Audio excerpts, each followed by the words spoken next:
လွန်ခဲ့သော1985 86 89အဲ့ဒီကာလတွေဟာကျွန်တော်တို့စာရေးဆရာတွေအတွက်တော်တော်ခက်ကောင်းတယ်လို့ဆိုရအောင်။ဘာကြောင့်ခက်ကောင်းတယ်လဲဆိုတော့သိပြီးတော့ခွင့်ပြုချက်တို့ဘာလို့မယူရဘဲနဲ့တစ်မျိုးဝင်တစ်မျိုးအတွက်အဲ့လိုကိုအလွမ်းတင်ရကိုခင်မရစာရေးဆရာတွေနဲ့ချိတ်ပြီးတော့လိုက်ကြတာပေါ့လေ။တခါမှဒီမျိုးပြီးလို့ရှိရင်ဟိုမျိုးပြီးရင်ဟိုမျိုးအဲ့လိုဆက်ဆက်သွားတဲ့အခါမှာအိမ်ကိုလာနဲ့ချီပြီးတော့မှပြန်ရောက်တဲ့အခါမျိုးတွေလည်းရှိပါအဲ့တော့တခါမှကျွန်တော်တို့ဘာတွေဖြစ်ကုန်လဲဆိုတော့ဟောပြောပွဲပေါ်ပြောဖို့စင်မြင့်ပေါ်တက်တာသွားတယ်အဲ့ဒီဟောပြောပွဲကဘာအတွက်လုံမှန်းလည်းမသိဘူးဘယ်သူတွေကကမကထလုံမှန်းလည်းမသိဘူးအဲ့ဒီလိုဒီအမှားအရင်အဲ့ဒါတွေကျွန်တော်တို့ဖြစ်ခဲ့ဘူးပါအဲ့တော့ဒီမျိုးမှာရောက်ရှိသွားတဲ့စာရေးဆရာတွေအနက်ကကျွန်တော်နဲ့ခင်မင်းရင်းနှီးတဲ့သူတွေလည်းရှိပါတယ်အဲ့ဒီပုဂ္ဂိုလ်တွေပြန်ပြောပြရဲ့လားတော့မသိဘူးပြန်ပြောမပြသေးဘူးဆိုရင်လည်းကျွန်တော်ကိုယ်လေးတစ်ခုပြောပြရစီရည်စရာကြီးများဖြစ်နေမလားတော့မသိဘူးတခါမှအဲ့လိုပါပဲကျွန်တော်တို့တစ်မျိုးကနေတစ်မျိုးကူးတဲ့အခါမှာနည်းနည်းအလှမ်းဝေးပါဝေးတော့အဲ့ဒီကားပေါ်မှာရှုံရင်နှောင်းရင်တို့ပြိဿကိုဘယ်လိုပြောမလဲပေါ့ဆိုပြီးတော့စိတ်ဝင်စားစရာညီလုံးကလေးတွေဟာတကလေးတွေရှာကြတာပေါ့နော်အဲ့ဒီအချိန်တုန်းကလည်းအခုလိုပါပဲနိုင်ငံတော်အစိုးရကနေပြီးတော့ဝေတွေအမြောက်အများတွေချပေးပြီးတော့လမ်းတွေတရားတွေ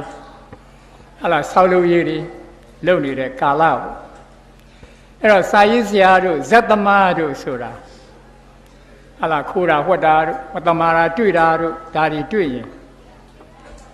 ပြောင်းအပြက်အားဖြင့်ပြုပြင်တတ်တဲ့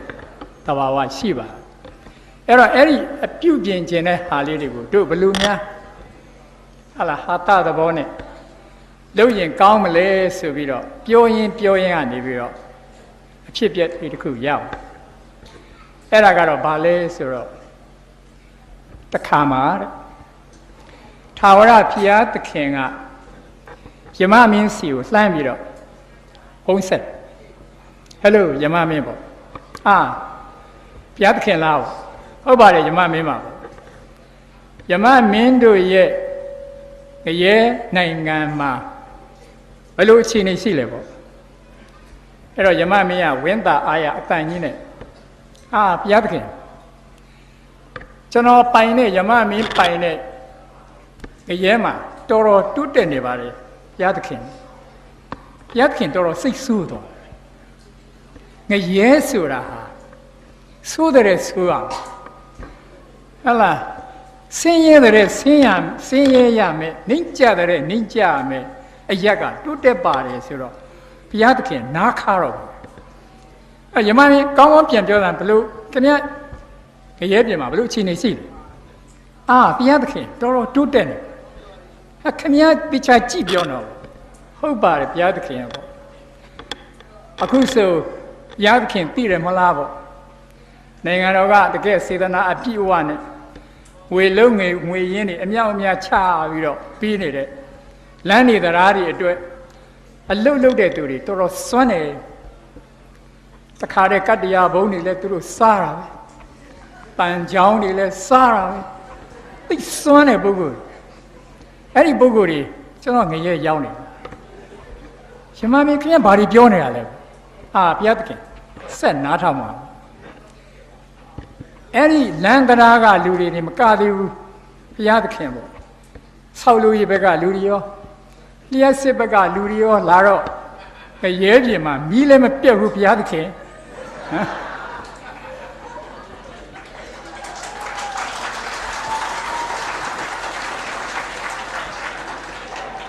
အဲ့တော့လန်တရားကလူတွေကငရဲတစ်ခုကနေတစ်ခုလမ်းနေတရားတွေဖောက်ကြအစာဦးတွေမှာလည်းအဲယာကွန်းတွေပါတွေတက်တော့ဘုရားသခင်ငရဲပြည်ကြီးကအရင်လိုလဲမပူလောင်တော့ပါဘူးဘုရားသခင်နော်အဲ့ဒါနဲ့မဟုတ်သေးဘူးဘုရားသခင်ကျွန်တော်တို့စီမှာ စီအုံးကပုဂ္ဂိုလ်တွေပါရောက်နေတဲ့အတွက်စီအုံးနေစိုက်ကြစီတွေထုတ်ကြတယ်အရင်ကလိုငရဲအိုးထဲမှာကြော်ဖို့လှော်ဖို့သိပြီးတော့ခက်ခဲမရှိတော့ဘဲနဲ့စီပေါ်များများနဲ့ကြော်ဖို့လှော်ဖို့တောင်ဖြစ်နေပါပြီနော်ဆိုတော့ဘုရားသခင်ကဒေါဘတဲ့ပွားဘူးနော်ဒေါဘတဲ့ပွားပြီးတော့ကဲယမမင်းကိုကောင်းကင်ဘုံရဲ့ထုံးစံတိုင်းတရားစွဲဆိုပြီးတော့အပြစ်ပေးရမယ်မဟုတ်တာတွေထင်ရှားနေတဲ့ဆိုယမမင်းအဖြစ်ကနေပြီးတော့ဖြုတ်မယ်ပေါ့အဲ့ဒါလို့ချင်းလဲချင်းရောတဲ့ယမမင်းကအဲ့ဒီကြတော့မှတဝါဝါတဟားဟားနဲ့ရည်ပြီးတော့ဘုရားသခင်ကြည်လေလို့ပါကျုပ်စီမလေးရှင်နေတွေအားလုံးတရားသူကြီးတွေအားလုံးအကုန်ရောက်နေကြ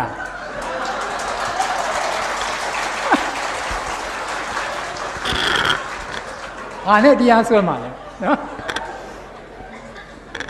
ဆိုတော့အဲ့ဒီအကြောင်းကြီးပြောပြီးတော့မဆုံးသေးဘူးဖြစ်ပုံကသူကဟောပြောဝဲလေရောက်လေရောက်တော့အဲ့ဒီအကြောင်းကြီးပြောညံ့နေတော့ဘာဆက်ပြောလဲဆိုတော့ရှေ့နေအကြောင်းဆက်ပြောတယ်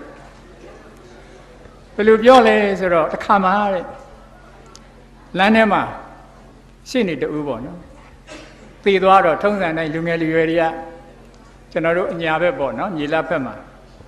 သေသူကိုကဒုကဆိုပြီးတော့ငွေတမတ်ပါဇက်ထဲကိုထည့်အဲ့ဒီမှာလူငယ်လူရွယ်တစ်တိုက်ကအဲ့ဒီသေသွားတဲ့လူရဲ့ပါဇက်ကိုတအားဆွဲပြီးဟာဒီလူကတော်တော်မဟာတော်တော်ခက်နေတာပဲပေါ့အဲ့ဒီချိန်မှာအဖိုးကြီးတယောက်ကရှောက်လာမောင်ရင်တို့မင်းတို့ဘာလုပ်နေလဲဟာအဘဒီမှာဗျာဒီလူဝေတမတ်ထဲကိုကျွန်တော်ဒီလူသေတဲ့သူပါဇက်ဟာနေတာအဲ့လူကဘာလဲဟိုကျွန်တော်တို့လမ်းထဲကရှေ့နေလေဟဲ့ကရှေ့နေလားပတ်စံတမန်ပါဇက်မဟာအဲ့တော့ရသလားမင်းငွေသွားပြီးတော့ဆွဲကြည့်အဲ့ဒါနဲ့ကလေးတွေကငွေတွေပါတွေရက်ွက်ထဲသွားဆွဲပြီးတော့ငွေအထက်လိုက်ရလာတဲ့အခါကျတော့မှဟေးငါပြောမယ်အဲ့ရှေ့နေရှေ့ရနေပြီးတော့ငွေအထက်လိုက်ဟုတ်တယ်လို့ပြတခါလေအဲ့ကလေးလူငယ်တယောက်ကငွေအထက်လိုက်ဘောနဲ့ပြတဲ့ခါကျတော့ရှေ့နေပါဇက်ကဟာဒီကောင်ထဲဆိုပြီးတော့ငွေတမတ်ကိုအများဆုံးထည့်ပြီးပိတ်လိုက်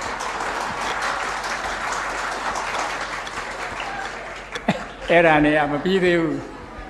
အဲ့ဒါနဲ့ညာဒေသမြေလက်ဒေသဆိုတော့ရန်ကုန်မြို့ကြီးတွေမှာလို့မီးသိညိုတဲ့စက်တွေပါတယ်လည်းမရှိဘူးမရှိတော့မြေကြီးတွေမြုပ်ရတာဟုတ်အဲ့ဒါနဲ့အဲ့ဒီရှေ့နေခေါင်းတွေပါတယ်ထည့်ပြီးတော့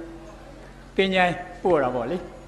အဲ့ဒါကျွန်တော်တို့စီမှာတင်းញိုင်းမှာအကြီးအကဲကိုသူ့ဘာရာကလို့ခေါ်တယ်သူ့အောင်မှာလည်းပဲမြေတွင်းတူးတဲ့လူနဲ့ခေါင်းချတဲ့သူနဲ့တလို့လက်အောင်ငယ်သားတွေရှိတော့အဲ့တော့အဲ့ဒီနေ့မှာဒီရှေ့နေကန်ဆိုးကြတော့သူမြုပ်မဲ့နေ့မှာပဲတခြားခေါင်းနေလည်းထပ်အဲ့နဲ့တခြားခေါင်းနေမြုပ်သူ့လှည့်ကြတော့နေရလဲဝင်စပြုတ်လာပြီနေဝင်ရည်ရောဖြစ်လာပြီခေါင်းချတဲ့အခါကျတော့လေခေါင်းကညီချင်းတယ်မဆန့်ဘူးဖြစ်အဲ့ဒါနဲ့ဒီသူ့ဘာယောက်ျားရဲ့တပည့်တယောက်ကမြေတွင်းနဲ့ဆင်းပြီးတော့တွင်းချဲ့တာပေါ့နော်အဲ့ဒီသူတွင်းချဲ့နေတော့မှအပေါ်ကအဲ့ဒီခေါင်းထဲကနေပြီးတော့ဒုံနဲ့ထုဟေးငါမသိဘူးဖွင့်အဲ့နဲ့ဒီကောင်ဟာဘာဖြစ်တာလဲတရေ6တာနဲ့တူတယ်ပေါ့ဟလာဒီသူ့ဘာယောက်ျားအလုပ်ဒီမြေမြုပ်တဲ့အလုပ်လုပ်နေမှာတရေကြတော့သူကကြောက်အဲ့ဒါနဲ့တဝင်းများတွေပါဒီပြစ်ကက်အောက်ပြားတွေပြစ်ကက်ချပြီးတော့သူကတွင်းပေါ်တက်ပြီးတော့သူ့ဆရာရှိပြေးဟလာမောပါမနဲ့ဟေ့ကောင်မင်းဘာဖြစ်လာတာပေါ့သူဆရာကိုအေးဘာဖြစ်လဲပေါ့ဟိုခေါင်းပေါ့ဘယ်ခေါင်းလဲပေါ့ဟိုရှင်းနေခေါင်းပေါ့အေးဘာဖြစ်လဲပေါ့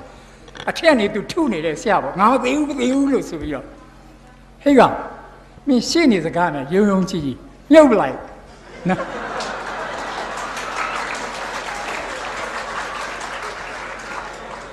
ဆိုတော့အဲ့ဒါဒီပြောတော့လေဒီမှာလေပေါ့ဗျာ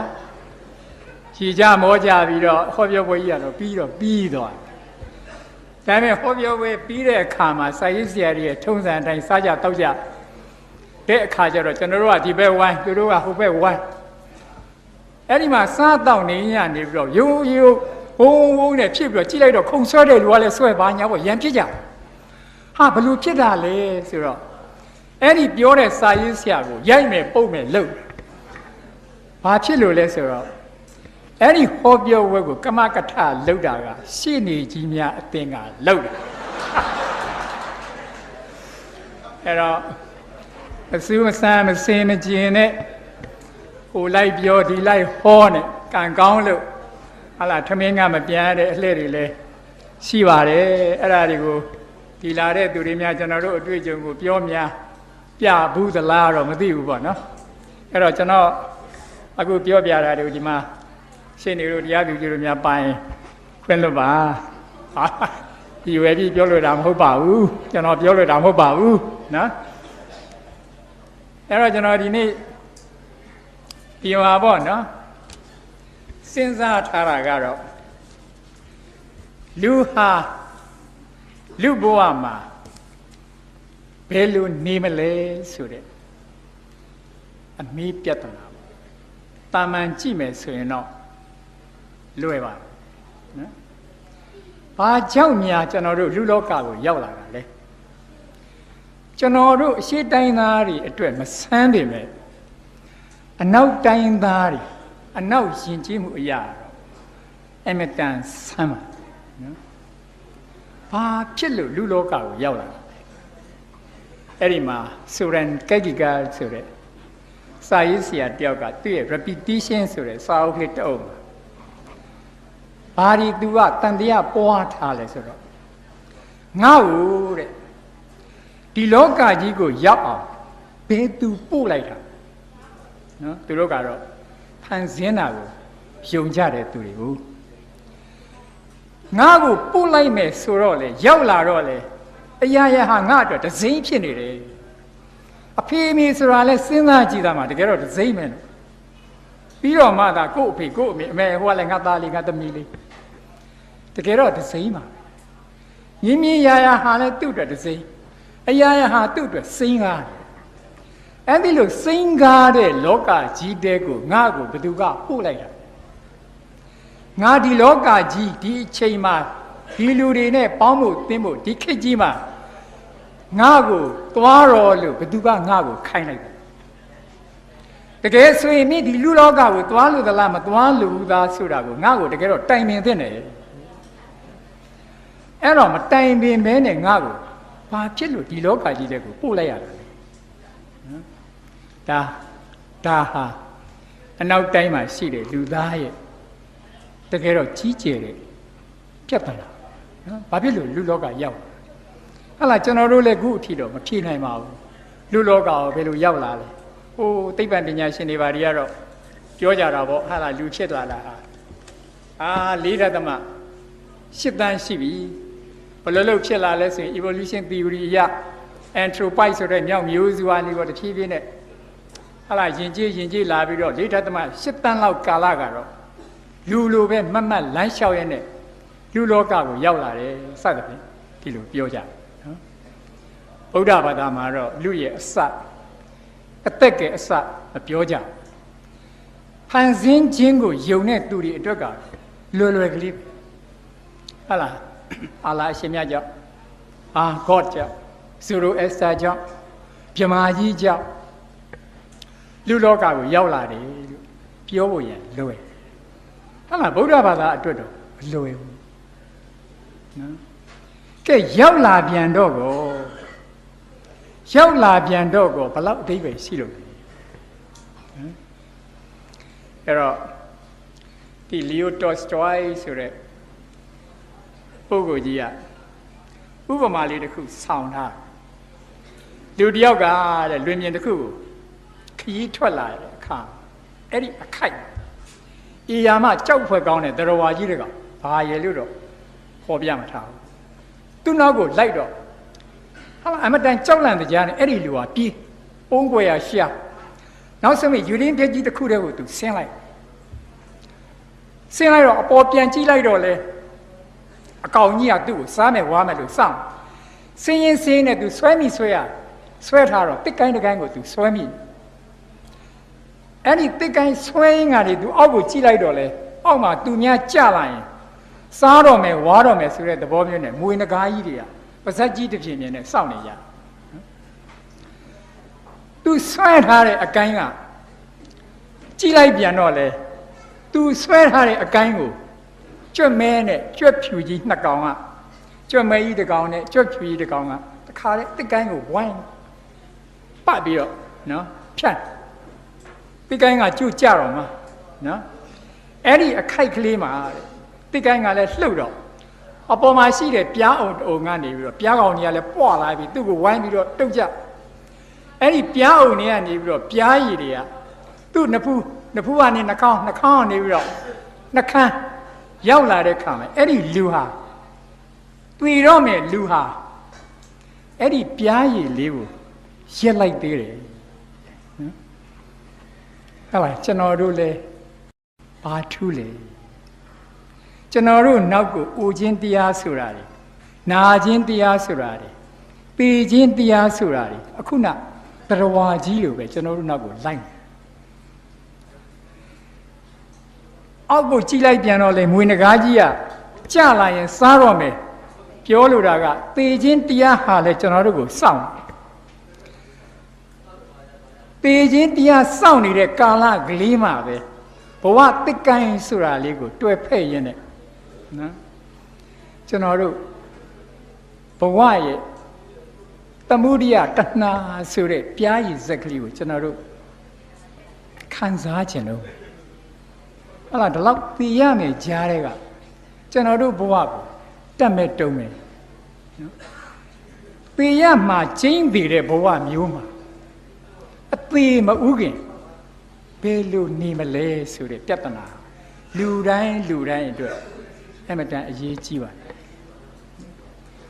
အနောက်ကပုံကိုယ်တွေဟာဘယ်လိုနေရမယ်ဆိုတာရှာမရအပျော်ခီးထွက်မယ်ဟာလာပျော်တောက်လိုက်စားလိုက်နေမယ်စီးသုံးမယ်သူ့ဝါသနာပါရတစ်ခုခုလုပ်နေမယ်အဲ့လိုနဲ့ပဲအသက်ကုန်သွားကြဟာလာကျွန်တော်တို့အရှိတိုင်းမှာဘဝမှာဘယ်လိုနေမလဲဆိုတဲ့နည်းတွေရှိတယ်ကျွန်တော်တို့မျက်စိများမှောက်နေသလားနော်အဲ့တော့လူဟာဘာပြောမလဲအနောက်ကလူသားကိုပြန်ကြည့်လိုက်လို့ရှိရင်ဖန်ဆင်းရှင်ကသူ့ကိုလောကကိုပို့လိုက်တယ်သူ့ရဲ့တက်တန်သူ့ရဲ့ဘဝကိုဖန်ဆင်းရှင်ကပိုင်တယ်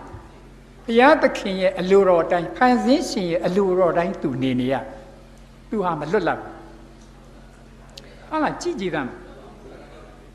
ဝေးလာတဲ့အခါမှာကျွန်တော်တို့ကိုဆာလောင်မွတ်သိပ်ခြင်းကကျွန်တော်တို့ကိုအမြဲဒုက္ခပေးနေကျွန်တော်တို့လွတ်လပ်မနေရစားဖို့အတွက်အမိနို့ရီကိုအငမ်းမရရှာရတယ်စားတော့ဝါဒတဲ့အရွယ်ကြတော့လေဘယ်လိုပဲစားဖို့တောက်ဖို့ကြီးလာတော့လေဒီစားဖို့နေဖို့ကိုယ့်ရဲ့ personal identity ပဲမရှိဘူးဟာကြောင်းတက်တဲ့အရွယ်စာကျူးသားတဲ့အရွယ်ကြက်လိုက်မှတ်လိုက်ရတာငါစာမေးပွဲကြာရင်တော့လွတ်လပ်ပဲမနေရဘူးကဲအိမ်အောင်ကြပြီဆိုတော့မလီဘဝအဖို့ပါညာတော့ပြောကြတာပေါ့နော်ဒါပေမဲ့အနောက်တိုင်းကလူတွေဟာအဲ့ဒါကိုလည်းအယုံကြည်မရှိဘူးဟလာချစ်ချင်းဆိုတာသူတို့မှာနှစ်မျိုးပဲရှိတစ်ခုကတော့ citizen ဆိုတာရယ်တစ်ခုက masochism ဆိုတဲ့ဟာရှိတယ် citizen ဆိုတာကပိုင်ကျင်တာ masochism ဆိုတာကအပိုင်ခံကျင်တာပိုင်ကျင်တဲ့သူနဲ့အပိုင်ခံကျင်တဲ့သူနဲ့သွားတွေ့လိုက်တဲ့အခါကျတော့အဆင်ပြေသွားပေါင်းညတင်းကြမွေးကြတယ်ခလေးတွေပိုင်မြန်တော့ဘာဖြစ်လဲဟာကိုမိမအတွက်ကိုဟာလားကိုမိမလည်းကိုယောက်ျားအတွက်ဟာဆိုရင်ရတာနဲ့ကြောက်ညာရတာနဲ့ဟာလားအိမ်စောစောပြန်ရတာနဲ့ကိုမိမမကြည့်ဘူးမှဆိုလို့ကိုယ့်ရဲ့ personal identity ပဲမရှိဘူးသားတွေသမီးတွေရလာတော့ပူတောင်မှဆူသည်မလီငါသားအတွက်နော်ငါသမီးအတွက်တဘဝလုံးစွန့်ရတာလေနော်ကျွန်တော်တို့ဘဝနဲ့ကျွန်တော်တို့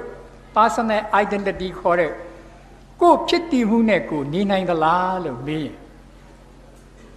မနေနိုင်ဘူးတွေးကြည့်တာနော်စက်မှုထွန်းကားတဲ့နိုင်ငံတွေမှာအလုပ်လုပ်လို့ရှိရင်ပူဆိုးသေးတယ်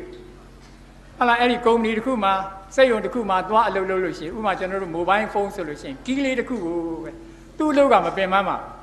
ဒီကီးလေးတစ်ခုကိုပဲထည့်ပေးတယ်ဟာလား8 နာရီလောက် ဒါပဲလုံနေတဲ့အခါကျတော့ तू လူမဟုတ်တော့အဲ့ဒီစက်ရုပ်စက်ကဲအစိတ်ပိုင်းတရားလို့ तू ဖြစ်လာပြီးတော့ သူ့ဘဝကြီးကညီးငွေစရာကြီးဖြစ်လာအဲ့တော့လူဟာအဲ့ဒီစက်ရုပ်နေမှာလုတ်ပြန်တော့လေသူ့ရဲ့ personal identity မရှိဘူးမိမိကိုယ်ကိုမိမိပိုင်တဲ့ဘဝဆိုတာဟာတွေးကြည့်လို့ရှိရင်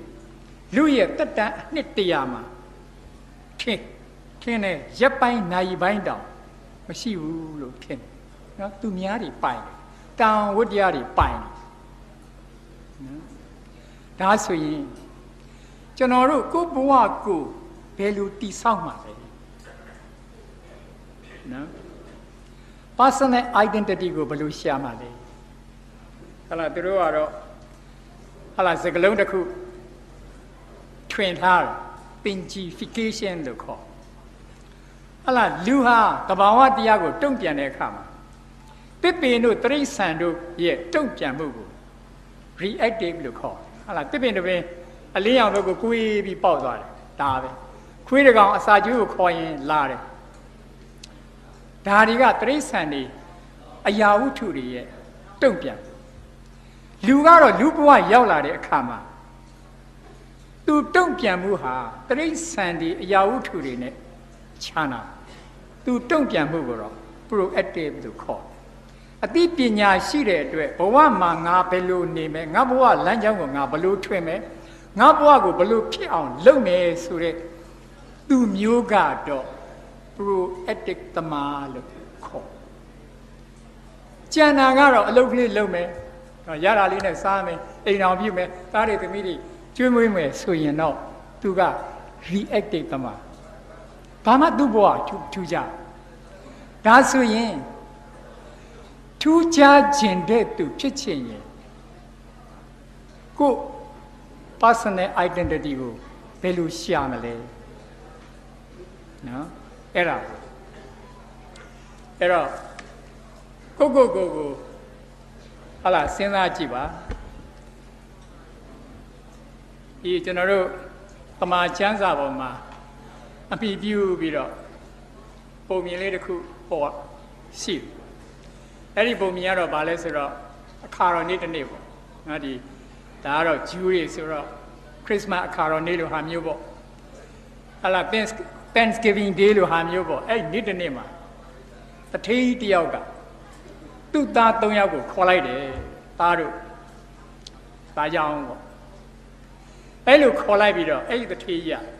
ဟိုးခက်ကယူကပ်လို့ခေါ်တယ်ဝေရွှေတင်းငါပေါ့ရွှေအစ်စ်နဲ့လှုပ်ထားတဲ့တင်းငါအဲ့သားတယောက်သား၃ယောက်ကိုနော်သားတယောက်ကိုအဲ့ဒီရွှေတင်းငါနှစ်ပြားစီ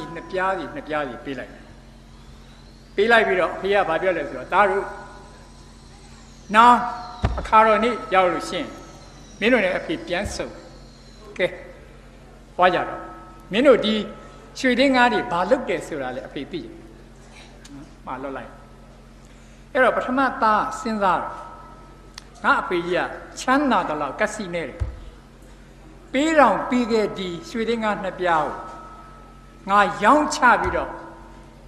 လူဘဝဆိုတာတူတူလေးပျော်လိုက်ပါလိုက်ရင်ကောင်းမယ်အပေါင်းအသင်းတွေနဲ့ငါတောက်လိုက်စားလိုက်ရင်ကောင်းမယ်ဆိုပြီးတော့သူကတော့ဒီစိတ်ကူးပဲရှိတာဟုတ်အဲ့ဒီရွှေတင်းငါနှစ်ပြားလဲရလဲရအောင်တကယ်ပဲရောင်းချပြီးတော့သူအပေါင်းအသင်းတွေနဲ့ပျော်တယ်ပါတယ်ခီးထွက်တယ်ဟာလားအကြိတ်စားတယ်ဒုတိယသားကတော့အဖေနဲ့တိတ်မပြေလဲဘူးသူကဘလို့စဉ်းစားဆိုငါအဖေကြီးကကက်စီနဲကြီးလူရှိသူရှိကြလို့ရှင်ငါ့ကိုအဖေကတိတ်အရှက်ခွဲရတယ်ဒီသားဟာအလကားသားဘာအလုပ်မလုပ်ဘူးညာအလုပ်မလုပ်ဘူး ਨੇ ပြီးတော့သူကစိတ်မထင်သလိုဒီရွှေတင်းကနှစ်ပြားကိုငါတောင်းရင်ပြန်တောင်းမှာပြီးတော့ငါအဖေလူရှိသူရှိမှာငါ့ကိုအရှက်ခွဲတာတော့ငါခံနိုင်ဘူးသူပြန်တောင်းလို့ရှိရင်ချက်ချင်းပေးနိုင်အောင်ဆိုပြီးတော့သူကဘာလုပ်ထားလဲဆိုဥယျာဉ်ထဲမှာသွားပြီးအဲ့ဒီရွှေတင်းကနှစ်ပြားကိုမြုပ်တာတားအကြီးကတော့ဘာလုပ်လဲဆိုတော့အဲ့ဒီဂျူကပ်ရွှေတင်းကနှစ်ပြားလဲရလဲရခါရဲစီးဝါးရေးလုပ်လိုက်တာတော်တော်ကိုကြီးပွားသွားပြီးတော့ရွှေတင်းကအိတ်ကြီးတောင်ရအဲ့ဒါနဲ့လအတော်ကြာတဲ့အခါမှာခါတော်နေ့တစ်နေ့ရောက်လာတော့ဖေက သူ့သားတွေကိုခေါ်လိုက်တယ်သားတို့လာကြပါဦးသား၃ယောက်ရောက်လာတဲ့အခါမှာကဲသားတို့ငါမင်းတို့ကိုတယောက်ကိုရွှေရင်းကနှစ်ပြားစီပေးလိုက်ကဲသားငယ်မင်းဘာလုပ်လဲငါပြောဆိုတော့သားငယ်ကပြောတယ်ပေးတော့ပေးခဲ့ရွှေရင်းကဆိုတော့ကျွန်တော်လည်းရတော့ရခဲ့ဆိုတော့ပေါက်စားဖြုံတီးရောင်းဝယ်ချမ်းပလိုက်တာအဖေကုန်ပြီကောင်းကဲသားလာကောဘာလုပ်လဲဟာလားကျွန်တော်ကတော့အဖေပြောမယ်ပြန်တောင်းမယ်ဆိုတာသိတယ်သူရှိကြရင်အဖေအဆက်ခွဲတတ်တယ်ဆိုတာကျုပ်သိတယ်အဲ့ဒါကြောင့်အဖေမတောင်းရင်ကပြန်ပေးဖို့ကျွန်တော်အစင်သင့်ခဏနေအောင်ဆိုပြီးတော့သူဥယျာဉ်နဲ့သွားပြီးတော့သူမြုပ်ထားတဲ့ရွှေနှင်းကနှစ်ပြားကိုအဖေရောက်တော့မပိုးမပက်မပြက်မစီဒီတိုင်းပဲကောင်းလားကဲသားကြီးမင်းဘာတွေလုပ်လဲပြောသမ်းဆိုဟာအဖေခဏနေဆိုပြီးတော့အခန်းထဲကိုဝင်သွားတယ်ခဏလဲကြာတခါလေအိတ်ကြီးတစ်လုံးဆွဲလာဖွင့်လဲပြလိုက်ကောရွှေတင်းကားတွေတိုးပွားအဲ့ဒါဘိုင်ဘယ်မှာလာတဲ့ပုံမြင်လေးပေါ့အဲ့ဒါကိုစာရေးဆရာကဘယ်လိုအလင်္ကာလှုပ်ထားလဲဆိုတော့ရွှေတင်းကားနှစ်ပြားဆိုတာဟာလူကိုအလင်္ကာပြုတ်ထားတာဆရာမရင်မုံရဲ့ပရမတ္ထအလင်္ကာလို့ပေါ့နော်လူကိုကြည့်လိုက်ရင်မောင်လှဘာရင်ညာရင်မဟုတ်လူဆိုရင်ဘာရှိတယ်လဲစိတ်နဲ့ရုပ်ဒီနှစ်ခုရှိတယ်ဘယ်လူကိုပဲကြည့်ဘယ်လူမျိုးကွဲကိုပဲကြည့်ဘယ်ဘာသာဝင်ကိုပဲကြည့်သူ့မှာဘာရှိလဲစိတ်နဲ့ရုပ်နဲ့နာဒါပဲရှိ၄၅နှစ်ချက်လို့အဲ့ဒီစိတ်နဲ့ရုပ်ဆိုတာပေါင်းနေတဲ့ဘဝတစ်ခုနံပါတ်1သားအငယ်လို့ဘဝတစ်ခုရနေတဲ့အဲ့ဒီရနေတဲ့ဘဝကိုသုံးဖြုံဖြက်စီးပျော်ပါရင်းနဲ့အချိန်ဖြုံးမလားဟာလာတချို့ကျွန်တော်မအိုဈေးဆိုတာလေးရေးဘူးတယ်ကျွန်တော်ပကံကိုကျွန်တော်တပည့်တွေနဲ့အပျော်ခီးပဲဆိုတော့သွားလေးလာရေးခရီးပေါ့သွားတော့အင်္ဂလိပ်စာဌာနကကျွန်တော်ဆရာလေးတယောက်ကသူတို့ရွာလေးနာပကံနာရွာလေးတရွာနာရောက်တော့ဆရာကြီးတဲ့ကျွန်တော်တို့ရွာမှာယမကာတောက်တာအရက်တောက်တာမအိုဈေးလို့ခေါ်တယ်ဆရာကျွန်တော်ကသိနားမလဲဘာလို့လဲဆရာကျွန်တော်ပြောတာမသိဘူးလားတဲ့ပြောစမ်းပါဦးကျွန်တော်တို့ငယ်အားတဲ့ရွာမှာအရက်မူထမ်းရည်မူဆိုပေမဲ့လို့အဖိုးကြီးတွေတွေ့ရသေးတယ်ပစိုးကြီးတွေမနိုင်မနှင်းနဲ့ဒါပေမဲ့ကျွန်တော်ရွာမှာအရက်ချက်တဲ့ပစ္စည်းတွေတိတ်တိုးတက်လာတဲ့အခါကျတော့ဘာတွေတွေ့ရလဲဆိုတော့အရက်တွေကအရန်ပြင်းတဲ့အရက်တွေချက်လာကျွန်တော်တို့စီမှာ73 4နှစ်ဆိုရင်အရက်ကတောက်တတ်ပြီလူငယ်လူရွယ်တွေအဲ့တော့အဲ့ဒါလောက်ပြင်းတဲ့အရက်တွေကိုအဲ့ဒီအချိန်နဲ့ကနေတောက်လာတဲ့အခါကျတော့အသက်3 40 50လောက်ရောက်တဲ့အခါကျတော့အသေးတွေလည်းကျွတ်နော်အစာအိမ်တွေရောယောဂတွေဖြစ်ပြီးတော့အသက်40ကျော်50ဆိုရင်ပဲဘာဖြစ်ကုန်ကြလဲဆိုသေးကုန်ကြနော်မအိုလိုက်ရအဲ့လိုမအိုလိုက်ရပဲနဲ့အဲ့လိုအရက်တောင်းရင်သေးကုန်တဲ့အတွက်အဲ့ဒီအရက်ကိုမအိုဈေးလို့ကျွန်တော်တို့ခေါ်တယ်ဩအေးမစိုးဘူးဟာပေါ့နော်အဲ့တော့ခုနသားငယ်လိုပဲဒင်္ဂါနှစ်ချက်နဲ့တူတဲ့ရုပ်နဲ့နာလို့ခေါ်တဲ့မိမိရဲ့ဘဝကိုမအိုဈေးနဲ့ပဲအချိန်ဖြုံးပြီးပြစ်မှာအပျော်အပါးတွေထဲမှာပဲနေပြစ်မှာလားဒါမှမဟုတ်ဒုတိယသားလို့ကိုယ်ဘဝမှာအရှုံးအမြတ်မရှိဒင်္ဂါနှစ်ချက်ကနှစ်ချက်လိုပဲဟာလာကျွန်တော်တို့ဗာနဲ့တူလဲဆိုလို့ရှိရင်ဝန်တန်းစည်ရေးအလုပ်မျိုးနဲ့တော်တူတယ်နော်ကျိုင်းလေးနဲ့မနဲ့သွားညနေရုံးစင်းတော့ပြန်လာလက်ကုံတော့အဲ့ပတ်စံလေးထုံးအဲ့ဒါလေးပဲစားလက်ကုံကနေကြတော့ကုန်းနော်နောက်ဆက်သွားသူ့ဘာမှအတိုးအပွားလည်းမရှိဘူးအစိုးရုပ်လည်းမရှိဘူးပေါ့နော်ဒုံရင် အဲ့တော့ကြားဦးမယ်ဆရာကြီးပြမိုးနေဆိုရင်ခဏခဏပြောတယ်ဘယ်တော့မှဝန်တန်းမလုပ်ကြပါနဲ့နော်မကြီးဝါမတိုးတက်မှဆိုလို့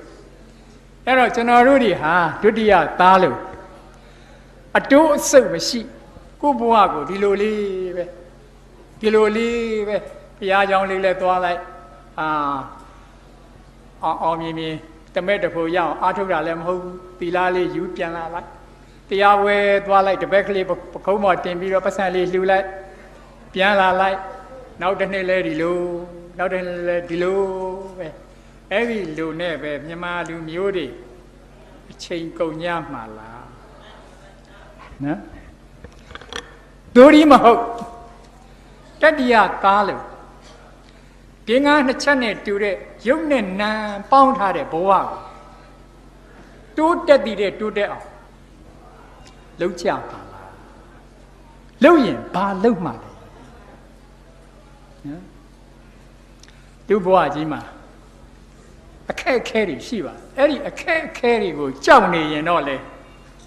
ဟာလာတိုးတက်ခြင်းတို့အောင်မြင်ခြင်းတို့ဒါတွေကလည်းရှိမှာမဟုတ်ဘူးလေဟာလာကျွန်တော်တက္ကသိုလ်မှာငယ်ငယ်ကကျောင်းတက်တော့ခြေလေးနဲ့တောင်းတဲ့အသင်းကကြားဘူးပါလိမ့်မယ်ဥပတန်ဟက်သူ့ကိုသွားပြီးတော့ကြော့ရင်ကျွန်တော်တို့ကသူကခြေလေးနဲ့တောင်းတဲ့အသင်းဆိုတော့စုပေးတယ်တပည့်တို့မင်းတို့တောင်ကြီးတွေနဲ့တွေ့ပါစေသာတဲ့သူစုပေးတာကျွန်တော်တို့နားမလဲနည်းနည်းကြီးလာတော့မှသူပြောတာဝီလျံဘလိတ်ကကြပြာတစ်ခုကိုသူပြောနေတာလို့ကျွန်တော်နားလဲလာဟလာကြပြာဆရာကြီးဝီလျံဘလိတ်ကကြပြာလေးတစ်ခုဆက်ထားတယ်ဟလာလောကမှာကြီးကျယ်တဲ့အရာတွေဟာဘယ်အခါမှဖြစ်လာလဲဆိုရင်တဲ့တောင်ကြီးတွေနဲ့လူတွေတွေ့တဲ့အခါမှာမှဖြစ်ပေါ်လာတယ်နော် Great things are done when mountain and man meet နော်လမ်းထဲမှာပဲခုနလိုပဲဝန်ထမ်းလုပ်ရင်းနဲ့ပတ်စကာတိုးစီလိုက်ဟာလာလမ်းထဲမှာတိုးရှူသွားလိုက်အိမ်ပြန်လာလိုက်နဲ့အဲ့ဒီလိုပဲမလှုပ်မရှုပ်မပြုတ်မလှုပ်မရှုပ်မပြုတ်နေမယ်ဆိုရင်တော့ကြီးကျယ်တဲ့ဟာကြီးဖြစ်မှာမဟုတ်ဘူးဒါအလင်ငါပေါ့လူတွေကအခက်ခဲအန္တရာယ်တွေပြဿနာတွေဟလာတခုခုဘဝမှာကြီးကျယ်တာလုပ်တော့မယ်ဆိုရင်တော့ကြုံမှာပဲနော်ကြုံတဲ့အခါကြော်လွှားရမှာပဲကြော်လွှားမှကြော်လွှားနိုင်တဲ့အည်အသွေးဆိုတာရတာဒါကြောင့်မလို့တောင်ကြီးတွေနဲ့တွေ့တာမကြောက်ပါနဲ့ပြောချင်တာကအခက်ခဲတွေဒုက္ခတရားတွေပြဿနာတွေကိုရင်ဆိုင်မှုမကြောက်ပါနဲ့အခက်အခဲတွေဒုက္ခတရားတွေဒါတွေကိုကြုံလိုက်ရင်ဗုဒ္ဓဝါဒီတွေပြီးကျွန်တော်ခုနစကားခံထားတာတခြားဘာသာဝင်တွေရဲ့အယူအဆနဲ့လူဖြစ်ရတာမလွတ်လပ်သူတို့ပိုင်ဘုရားခင်အလိုတော်အတိုင်းကျွန်တော်တို့ဗုဒ္ဓဘာသာကကျွန်တော်တို့ကိုဘယ်သူပိုင်လဲဆိုရင်ကျွန်တော်တို့ပဲပိုင်ကိုလှုပ်တဲ့ကံအတိုင်းကောင်းတဲ့ကံလှုပ်ရင်ကောင်းတာဖြစ်မကောင်းတဲ့ကံလှုပ်ရင်မကောင်းတာဖြစ်တယ်ကိုယ့်ဘဝကိုဘယ်သူပြုပြင်တာလဲကိုယ့်ဘဝကိုဘယ်လူဖန်တီးတာလဲကိုယ့်ဘဝကိုဘယ်လူလမ်းညွှန်တာလဲဆိုရင်မိမိကိုယ်တိုင်လာပါပဲနော်ကျွန်တော်တို့ဘဝကျွန်တော်တို့လက်ထဲမှာအမှန်ရှိအဲ့ဒါကိုကျွန်တော်စာအုပ်လေးတစ်အုပ်မှာရေးဘူးပါတယ်ဒါတွေကတော့ကလေးတွေအတွက်ပေါ့နော်ရွာတရားမှာတဲ့ပညာရှိတယောက်ရှိလူမှုအခက်အခဲတွေဟာလာပြဿနာတွေကိုသူရှိသွားဖြေရှင်းလိုက်ရင်ပြည်လဲတာပဲအဲ့တော့ယာဝေယန္တိယပုဂ္ဂိုလ်တွေကအခက်အခဲရှိရင်ပြဿနာရှိရင်သူရှိသွားဆွေးနွေးကြတိုင်ပင်ကြဆိုတော့သူ့မှာလတ္တပကာတွေကလည်းပေါ်ကျော်စောကိတ္တရာလည်းရှိလာဆိုတော့ထုံးစံအတိုင်းမှာပဲကြော်ကြလာတဲ့သူထင်ပေါ်လာတဲ့လူအောင်မြင်လာတဲ့လူကိုမနာလိုတဲ့လူကလည်းရှိတာပါအဲ့တော့အဲ့ဒီပညာရှိဆိုတဲ့ပုဂ္ဂိုလ်ကိုသူ့ရွာတွေကလူရန်ကားတော့တိုက်ကအယံမနာလိုဖြစ်လက်ကားပါကွာဒီလူကြီးဘာပညာများရှိနေလဲတို့ဒီလူကြီးကိုတိတ်ခါတစ်ခါလောက်ချပလိုက်အောင်ကွာဟဲ့ကောင်ဘယ်လိုလုပ်ချမှာလဲမင်းသူ့သွားမလုံနဲ့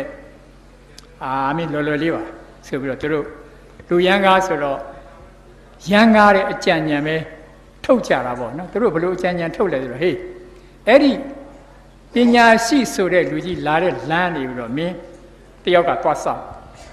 ဘယ်လိုဆောင်ရမလဲဆိုလို့ရှိရင်မင်းလက်ထက်မှာငှက်အရှင်လေးတစ်ကောင်ကိုကင်ထားတော့အဲ့ဒီပညာရှိကိုမင်းဗာမေးရမလဲဆိုတော့ဟာလားအသင်ပညာရှိကြီး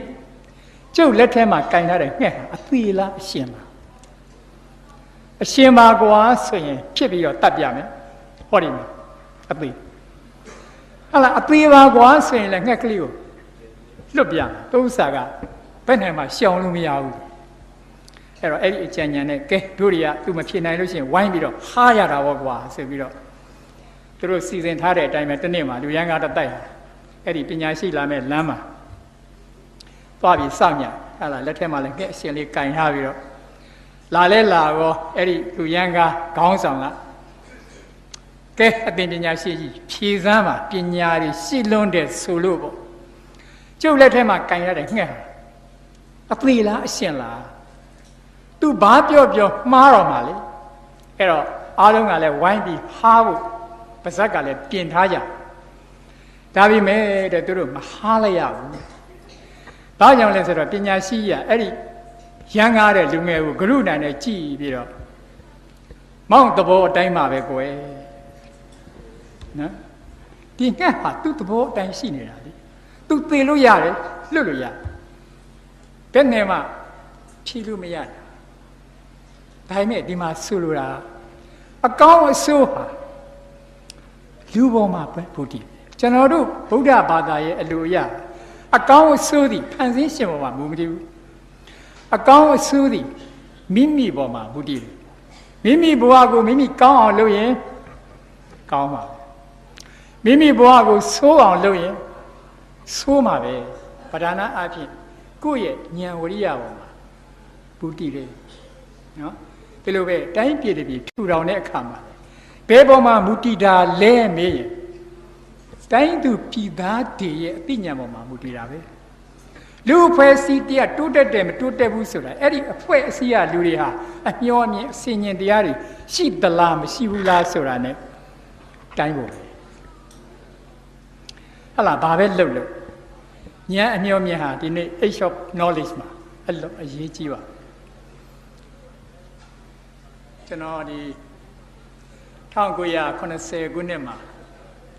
ဘိုးတော်ကတော့မော်လမြိုင်ကောလိပ်လို့ပဲခေါ်တာပေါ့နော်အဲ့ဒီမော်လမြိုင်ကောလိပ်မှာကျွန်တော်ညီးပြဆရာလေးအဖြစ်နဲ့အလုပ်လုပ်ပါကျွန်တော်ကလည်းငယ်သေးတယ်ကျွန်တော်တပည့်တွေကလည်းကျွန်တော်နဲ့ရွယ်တူလိုအလုပ်ကလည်းငဲတဲ့အခါကျတော့တပတ်ကိုတစ်ခါကျွန်တော်တို့ကြိုက်တီကိုဖျားတက်တက်တာရှိပါအဲ့ဒါမရမဘူရာလေးမှာမရမဘူရာလေးက9 နာရီဆိုလို့ရှိရင်လူကယ်ယထာလေးထွက်တယ်အဲ့ဒီလူကယ်ယထာကိုစီးတယ်ပုပ္ပလင်ဘူရာမှာဆင်းတယ်အဲ့ဒီမှာရှိတဲ့ကျွန်တော်တပည့်ကကားနဲ့လိုက်ပို့တယ်ကင်မွန်းစကန်ကိုရောက်တယ်အဲ့ဒီကနေပေါ့အခုတော့ကားလမ်းမပေါက်သေးဘူးပေါ့အဲ့ဒီကနေပေါ့ပျော်ပျော်ပါကြိုက်တီကိုတက်ကြတာပေါ့နော်ပြန်လာတော့လေဒီလမ်းကြောင်းပဲပုပ္ပလင်မှာဆင်းတယ်ရဘကိုးဘက်ကလာတဲ့လူကယ်ယထာကိုစီးတယ်မဓမ္မကိုပြန်တယ်အဲ့ဒီကနေသင်္ဘောနဲ့ကူးပြီးတော့မော်လမြိုင်ကောလိပ်ကိုပြန်တယ်အဲ့တော့ကျွန်တော်တို့အဲ့လိုတပတ်တစ်ခါသွားပါလာပါများတဲ့အခါကျတော့အဲ့ဒီဘူရာမှာပင်စင်ယူထားပြီးဖြစ်တဲ့မိရထားလုံသားကြီးတူနဲ့ကျွန်တော်တို့ရင်းနှီးတယ်ဟိုတုန်းကတော့ဘာခေါ်လဲဆိုရှယ်လစ်လုံသားကောင်းပေါ့နော်သူကအဲ့ဒီပွဲတွေပါတယ်ရတယ်စုတွေပါတယ်ရအဲ့တော့ကျွန်တော်တို့သားတို့မင်းတို့ပစ္စည်းတွေသိမ်းတော့ယထာလာမယ်ဘာညာပေါ့သူကလည်းစောင့်ရှောက်ရင်းနဲ့ကျွန်တော်တို့နဲ့ရင်းနှီးအဲ့တော့တစ်ခါမှသူကဘာပြောပြလဲဆိုတော့ဟိုအင်္ဂလိပ်လက်ထက်ကကွာအဲ့ဒီမရမဘူရာကနေပြီးတော့အမတန်အရေးကြီးတဲ့ကုန်ပစ္စည်းတွေကိုပယ်ဆောင်လာတဲ့မြည်ထားကြီးကုန်ရထားကြီးလာနေတယ်အဲ့ဒီအချိန်မှဒီမုတ်ပလင်နဲ့သူကတော့အသေးချာပြောရတာပေါ့နော်မိုင်းနိုင်ဘလောက်မှရှိတယ်တရားတိတ်အကြီးတော့ဟုတ်ပါတရားလေးတစ်ခုကပြက်နေတော့တက်ဆိုင်ရာအရာရှိနဲ့ပြင်ညတာပေါ့နော်ဒါနဲ့အချိန်မီကမပြီးနိုင်ဘူးဖြစ်နေတယ်မိုးတွင်းကလည်းဖြစ်နေတယ်လေမိုးထန်တဲ့ရက်တွေကလည်းဖြစ်နေအဲ့ဒါနဲ့အဲ့ဒီအရာရှိကမြေထားဝန်ထမ်းတွေကိုခေါ်လိုက်ပြီးတော့အဲ့ဒီထက်မှတယောက်ကိုတောင်းပေးတယ်အဲ့ဒီအချိန်မှာနေရလဲမှောင်လာပြီနော်တယောက်ကိုသူကရွေးလိုက်တယ်မင်းနဲ့မိုင်းနိုင်ဘလောက်ကိုသွားဘယ်လိုသွားရမလဲဆိုရင်ဟောဒီမှာမိဘုံယူသွား ဟလာဒီမီးထားမှတုံးတဲ့အစိမ်းအနီရှက်တာလေးနဲ့လေအဲ့ဒီမီးဘုံအဲ့ဒါယူသွားတော့မိုင်းနိုင်ဘလောက်ထိမြင်ရအောင်သွားအဲ့ဒီကနေတော့မီးနီမြင်ပြတာရထားမလောင်တို့ဒီမှာတရားမပြီးဘူးတဲ့အဲ့တော့အဲ့ဒီနေ့မှာသူတောင်းပြီးတဲ့လောက်တာကတကယ်တော့ off ရတဲ့နေ့အနားရတဲ့နေ့အနားရတဲ့နေ့ဖြစ်တဲ့အတွက်သူအဲ့ဒီအရက်ပေါက်သူခတ်ထွေတွေနဲ့မူးနေအမှန်သူ့မှာအပြစ်မရှိပါဘူးသူဟာလာအနားရလို့သူအရက်တောက်ဒါပေမဲ့အရေးပေါ်ကိစ္စကြောင့်သူ့အရာရှိကခိုင်းတဲ့အတွက်သူခိုင်းလိုက်တော့မှမိုးရီလီတွေကလည်းတဝုံဝုံနဲ့ရွာချသူကြိုးကြိုးစားစားပါပဲမညိုမငင်းတဲ့အဲ့ဒီမိဘုံကိုဆွဲတတ်မှတ်တဲ့မိုင်နယ်ရအောင်သူသွားတယ်ရှင်နဲ့ရေထဲမှာသွားပြီးတော့ဒီပြဒါပေမဲ့ဖြစ်ပုံကလေထန်နေတော့မူးကလည်းမူးနေတော့မီးပေနေမှာမေးနော်ပြအဲ့ဒါနဲ့ကွာတဲ့မရမလာတဲ့ကုံရထားကြီးอ่ะသူ့မီးနေမမြင်တော့မရက်တော့တခါတည်းဒီဘက်လာပြီးတော့ဆက်လာတော့တာဟောတရားလည်းမပြီးသေးဘူးဟာအဲ့ဒီမှာအကုန်လုံးလမ်းတွေချော်ပြီးတော့အမတန်အရေးကြီးတဲ့ပစ္စည်းတွေကုန်နေဟာလာတွဲတွေတုံးနေရောဖြစ်ပြီးဟာလာအကုန်လုံးအလုတ်ပြုတ်မတတ်ဖြစ်သွားတာအဲ့ဒါနဲ့ခေါ်ပြီးစစ်တဲ့အခါကျတော့ဒီမီးပြတဲ့ဝန်တန်းကဘာပြောလဲမင်းမပြဘူးလားပြတယ်ဒါပေမဲ့မေးတဲ့လူကမီးရှိလားမရှိလားမမေးဘူးနော်မီးမရှိဘူးအဲ့ဒါကြီးပြောပြတယ်ဒီမိထားဝန်တန်းကြီးကသူ့နီးကုန်းချုပ်တာကျွန်တော်သိသဘောကျလောကကြီးမှာကွာနေမနာညမနာအလုတ်တွေအရန်လုတ်ပါတယ်လို့ဂုံယူနေတဲ့လူတွေကိုငါပြောကျင်တယ်ဘာလဲဆိုတော့ဘလောက်ပဲလုတ်ညံမပါဘူးဆိုရင်မိအိမ်မှာအလင်းရောင်မပါရင်ဒုက္ခရောက်တယ်လို့ပဲမိမိရဲ့လုတ်ကင်ဆောင်ရွက်ကြိုးပမ်းမှုတွေမှာညံမရှိဘူးဆိုရင်ချီးနေပဲနော်မိမိဘဝတဦးချင်းရဲ့တိုးတက်မှုမှာပဲဖြစ်စေမိမိအဖွဲ့အစည်းမိမိတိုင်းပြည်တိုးတက်မှုမှာပဲဖြစ်စေပဋ္ဌာနာဘာလို့သလဲဆိုရင်လုတ်တတ်ဖို့လိုတယ်ဉာဏ်လိုတယ်အဲ့ဒီဉာဏ်တိမ်ပါသွားပြီဆိုရင်တော့ဘာမှအကျိုးမရှိဘူးနော်လူဟာတကယ်တော့အမတန်တော်တဲ့လူတွေပါနော်ဒီဂရိတနာယီမှာဇုနမင်းကြီးကတော်ဝါဒီကိုခေါ်ပြီးတော့အဲ့တည်းမှာလူလဲပါသူချီးမြှင့်တယ်ပေါ့နော်ဘာဒီချီးမြှင့်လဲဆိုလို့ရှိရင်မွေဆိုလို့ရှိရင်အစိတ်တို့ဟာလာပြားဆိုရင်လဲခါတဲ့တုတ်နိုင်တဲ့အစိတ်ငါးဆိုရင်လဲရေထဲမှာသွားနိုင်တဲ့အစွမ်းတတ္တိမြင်းဆိုရင်လဲခါတဲ့လေလိုလျင်မြန်နဲ့လျင်မြန်အောင်ပြေးနိုင်တဲ့အစွမ်းတတ္တိငှက်ဆိုရင်လဲလေထဲမှာပြန်နိုင်အောင်တောင်းအဲ့လိုတွေစုပေးတော့လူကသူ့ကိုစုပေးတဲ့ဟာမထင်ရှားတော့သူကဇုနမင်းကြီးတဲ့ကျွန်တော်တော့ဘာပေးလို့လဲတဲ့ဟာငါမင်းပေးပြီလေဟာမပေးပါဘူးတဲ့ပေးပြီတဲ့မင်းကိုစင်ញဉဏ်ပေးထားတယ်နော်စင်ញဉဏ်ဆိုတော့မသိတာ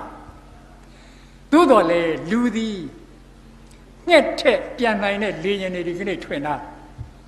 နော်ငါတဲ့အကြာကြီးနေနိုင်တဲ့ရင်ကုန်သင်္ဘောတွေထွင်ထားတယ်မြင်းတဲ့အပြေးမြန်နိုင်တဲ့ရင်တွေရှိတယ်ပြားတို့မွေတို့အစိတ်တဲ့ထောင်သောမကနော်အစွမ်းထက်တဲ့လက်နဲ့တွေထွင်ထားတာဒါလူပဲနော်လူဟာကိုယ့်ဘဝကိုအကောင်းဆုံးလုပ်နိုင်တဲ့သူပါဒါကြောင့်လောကကြီးမှာအကြီးကျယ်ဆုံးအရာ၃ခုရှိတယ်နော်နံပါတ်၁ကကြီးကျယ်တဲ့အရာတွေကိုပြောရင်တောင်ကြီးတွေနဲ့နှိုင်းရဟုတ်လား Mount Everest တို့ဘာလို့ကတော့မြင့်တာတကယ်ကြီးတဲ့တောင်ကြီးတွေကဟာဝိုင်ယီမှာရှိတယ်နော်မိုင်ပေါင်းများစွာဟာလား39မိုင်လောက်ပါတဲ့တောင်ကြီးတွေအများကြီးပဲအကြီးတွေနော်ကြီးကျယ်ခြင်းအကြောင်းပြောရင်အဲ့ဒီတောင်ကြီးတွေနဲ့နှိုင်းရနောက်ဒုတိယအကြီးကျယ်ဆုံးကဘာလဲဆိုရင်ဟာလားပင်လယ်ကြီးတွေပင်လယ်ထဲမှာလည်းအကြီးကျယ်ဆုံးပြပါဆိုရင် Pacific လို့သမုဒ္ဒရာကြီးကျယ်သလားမပြောနဲ့နဲ့ဆိုင်သလားမပြောနဲ့ဖိလစ်ပိုင်လိုနေရာမျိုးပါတော့အောက်ကိုတမိုင်ကျော်ကျော်ရှိတယ် တချို့နေရာနေပါဆိုရင်9မိုင်ကျော်6မိုင်နဲ့9ဘာလုံးလောက်အထိနစ်တဲ့ပင်လယ်ကြီးတွေနော်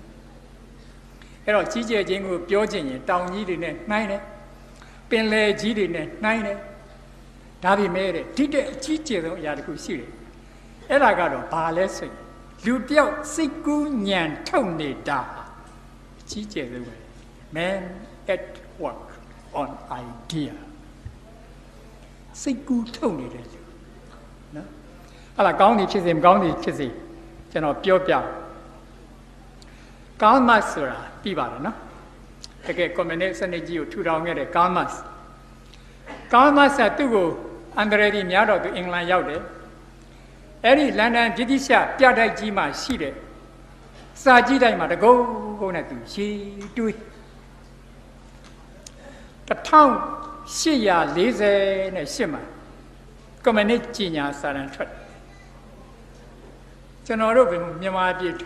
1848ပါတီလုံးနေနော်အခါကျွန်တော်ပြန်တွေးကြည့်ပါလွန်ခဲ့သော BC 8000လောက်ဆိုတော့လွန်ခဲ့သောနှစ်1000လောက်ကိုဟာလာကျွန်တော်တို့ယဉ်ကျေးမှုဘာသာရပ် cultural philosophy ရဲ့စကားနဲ့ပြောမယ်ဆိုရင်ပထမလှိုင်းလို့ခေါ်တယ် first way ပထမတော့လူတွေကသူ့အတွေ့အကြုံတွေရှောက်သွားဟာလာအကောင်းတွေတပ်ဖြတ်စားအစိမ်းစားမိဖုတ်စားနေရာတကာရှောက်သွားရင်းကနေပြီးတော့လွန်ခဲ့တဲ့နှစ်1000လောက်မှာသူဘာကိုတွေ့လာလဲဆိုတော့လေယာစိုက်ပျိုးရေးဘယ်လိုလုပ်ရမယ်ဆိုတာသူသိအဲ့ဒါဟာလူလောကကြီးကိုပထမဦးဆုံးတရိษံနေနဲ့ခြားနာအောင်ဖန်တီးလိုက်တာအဲ့လားစိုက်ပျိုးတတ်တယ်တရားဝါဒီကိုမွေးမြူတတ်လာတယ်ဆိုတဲ့ဟာဘယ်မှာစတွေ့ရလဲဆိုရင်အိန္ဒိယတရုတ်မက္ကဆီကိုအဲ့ဒါတွေ့တဲ့အတွက်အတီးတကျနေလာနောက်ဒုတိယ wave ရှိလှိုင်းအဲ့ဒါတော့1654လောက်စက်မှုတော်လှန်ရေးဖြစ်လာနော်ရကန်စပြီးတော့လုတ်တာရင်းနှင်းငွေစွမ်းအားတွေကိုတွေ့လာတယ်ရင်းနှင်းငွေစက်တွေတီထွင်းလာတယ်အကြီးကျယ်ဟာလာ industrial revolution ဆိုပြီးဖြစ်လာ1955မှာတိတက်ကြီးကျယ်တဲ့ဟာတခုထွက်လာအဲ့ဒါကတော့ဘာလဲဆိုရင်အမေရိကန်မှာကွန်ပျူတာစပေါ်လာ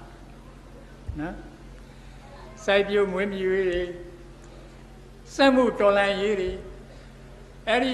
ကွန်ပျူတာအစရှိတဲ့ software တွေပေါ်လာတဲ့ technology နဲ့ဆိုင်တဲ့ revolution တွေအဲ့ဒီသုံးခုထဲမှာကျွန်တော်တို့တိုင်းပြည်ဘယ်ထဲပါလဲလို့မေးကြည့်နော်ကျွန်တော်တို့ဒီအရန်ပဲနောက်ကျနေပြီနော်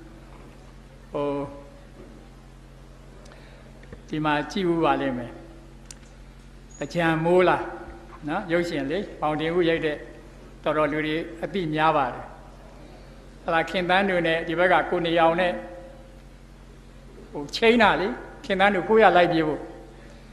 အဲ့တော့မှသိတဲ့အတိုင်းပဲခင်တန်းတို့ကအတုရှိကြောင်းကိုသွားတယ်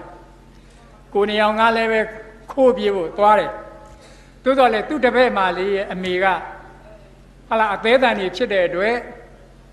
ဆေးရုံတင်ပေးရနော်အဲ့ဒါနဲ့သွားတော့ဟိုကလည်းစိတ်တွေပါဒီကောက်ပြီးသူ့မေကြီးကလည်းလားခေါ်တော့အစုံလိုက်ဘူးနော်အဲ့ဒါဟာအကယ်၍များတွေးကြည့်သားခင်ပန်းတို့မှလည်း handphone တစ်လုံးရှိမယ်ကိုနေအောင်မှလည်း handphone တစ်လုံးရှိမယ်ဆိုရင်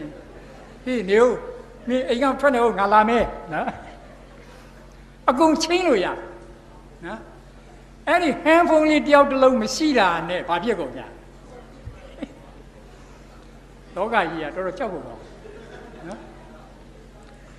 technology ကအရင်အရေးပါတယ်နော်အဲ့ဒီ technology တွေကိုတတ်ဖို့ဆိုတာလေလောကကြီးမှာလိုပါနော်အဲ့ဒါထက်မိမိဘဝမိမိဝန်းကျင်မိမိရဲ့လူအဖွဲ့အစည်းကိုဘယ်လိုပြုပြင်မလဲဆိုတဲ့အတိကလည်းပိုရေးကြည့်ခုနစကားကိုကျွန်တော်ပြန်ဆက်မလို့အဲ့တော့ကာမဆာအဲ့ဒီစာကြည့်တိုင်းမှာတကုန်းနဲ့သူရေးနေသူရေးနေတာဟာကြားဘူးမယ်အရင်ကြမ်းကြီးဆိုတဲ့ Das Capital ကိုသူရေးနေ ဒီစာအုပ်ကြောင့်လောကကြီးဘာဖြစ်မယ်လို့လူတွေမသိကြနော်အဲ့ဒီကွန်မြူနစ်ကြီးညာစာရန်နဲ့ဒီအချင်းကြမ်းကြီးထွက်လာရောလောကကြီးကြီးစမ်းအရှမ်းပြောင်းလဲတော့နော်ဆိုဗီယက်ယူနီယံကြီးမှာကွန်မြူနစ်စနစ်ကြီးထူထောင်ဟာလာတရုတ်ပြည်ကြီးကြီးလိုက်ပြန်တော့လဲမိုင်9000ချီတဲ့ပွဲကြီး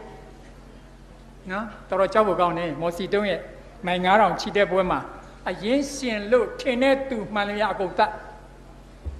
နော်အဲ့တော့ကောင်းသည်ဖြစ်စေမကောင်းသည်ဖြစ်စေကာမရဲ့ရှားဖွေနေတဲ့စိတ်ကူး idea ဟာအယံကြီးကျယ်လောကကြီးကိုအကောင်မဟုတ်ရင်လည်းအဆိုးဖြစ်ဖို့အတွက်အယံကြီးကျယ်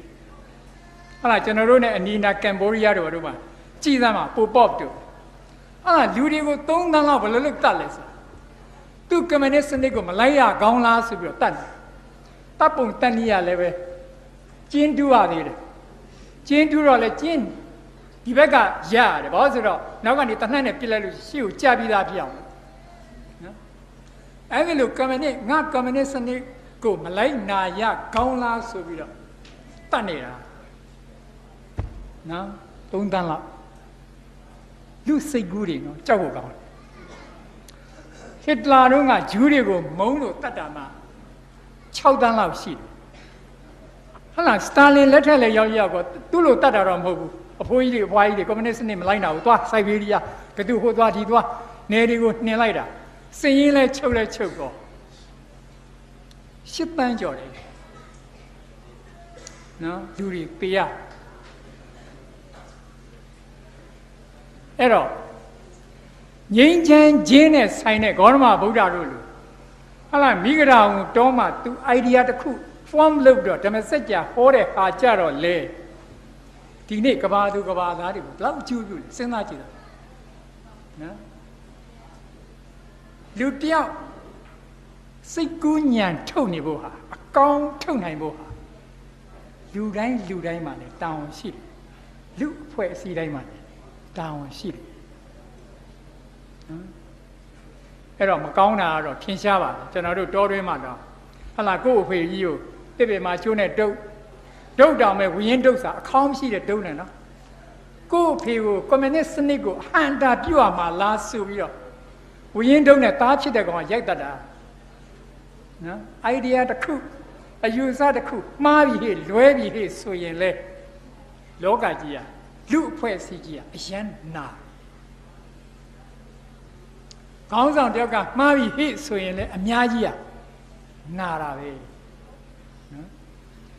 ဒါကြောင့်ကျွန်တော်တို့စိတ်ကူးကောင်းအယူအဆကောင်း ideology ကောင်းရှိဖို့လိုတယ်နော်ဥပမာအိုင်းစတိုင်းဆိုပါတော့ကျွန်တော်ကတော့မရောက်ဘူးသူ့အခန်းလေးကိုဓာတ်ပုံတွေပါရိုက်ပြထားတာကြည့်တော့အခန်းလေးကကျင်းချင်းလေးပါအဲ့အခန်းရဲ့ကလယ်မှာ4000ဇွဲလေးရှိတယ်အဲ့ဒီပေါ်မှာစာရွက်အပြက်ကလေးတွေနဲ့ခက်ရန်အတူလေးတင်ထားတယ်ညာဘက်နံရံမှာကတရောပြားလေးချိတ်ထားတယ်နျူတန်ရဲ့ဓာတ်ပုံလေးကတ်ဒီဘက်က red ကလေးပေါ်မှာစင်လေးပေါ်မှာယူဘဗေဒဂျာနယ်3လေးအုပ် random ပေါ့ပြစ်တင်ထားအဲ့ဒီအခန်းကလေးကနေပြီးတော့သူစဉ်းစားနေတွက်ထုတ်နေတဲ့သူရတဲ့ equation ကဘာလဲဆိုရင် E = mc square E က energy စွမ်း M က mass ဓာတ်ထု C ကအလင်းနဲ့ထပ်ခဲ့ဒါဟာအနုယူပုံကိုရတဲ့ equation ကြောက်ဖို့ကောင်းတယ်ဒီ idea ကလည်းနော်ဟီရိုရှီးမားနဲ့နာဂါဆာကီပေါ်မှာကြားတယ်အနုယူပုံဟာတကယ်တော့သီးသီးလေးနော်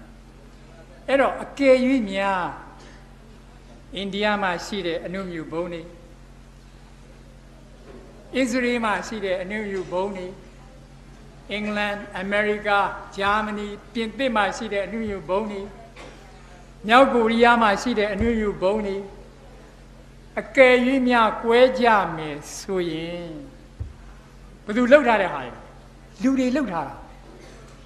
ကွဲကြမယ်ဆိုရင်ခုနကြီးကျယ်ပါဘစ်ဆိုတဲ့တောင်ကြီးတွေစိတ်မှကွဲတယ်ကျယ်ပြန့်ပါပြီနဲ့ဆိုင်ပါဘစ်ဆိုတဲ့ပင်လေခန်းချောက်သွားနော် ဒါဟာလူတွေရဲ့စိတ်ကူးကထွက်လာတဲ့အယူအဆတွေနော်ပြီးတော့ကျွန်တော်ဆန္ဒကတော့ကျွန်တော်ဒီမှာရည်ရွယ်ပြီးပြောနေတာကတော့ကျွန်တော်ရဲ့ညီငယ်ညီမငယ်တွေအလကားမနေကြပါနဲ့မိမိဘဝကိုဘယ်လိုတည်ဆောက်မလဲမိမိအတွက်ဘယ်လိုတည်ဆောက်မလဲမိမိဝန်းကျင်အတွက်ဘယ်လိုတည်ဆောက်